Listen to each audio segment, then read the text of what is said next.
लाडक्या बहिणींसाठी 2 महत्त्वाचे अपडेट.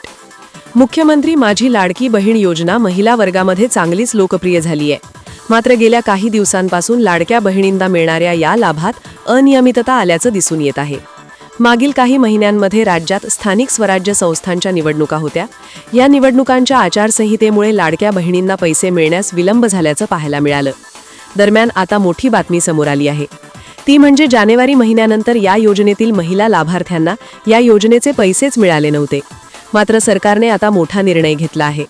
समोर आलेल्या माहितीनुसार फेब्रुवारी महिना आणि मार्च महिना अशा 2 महिन्यांचे पैसे लाभार्थी महिलांना एकदाच मिळणार आहेत.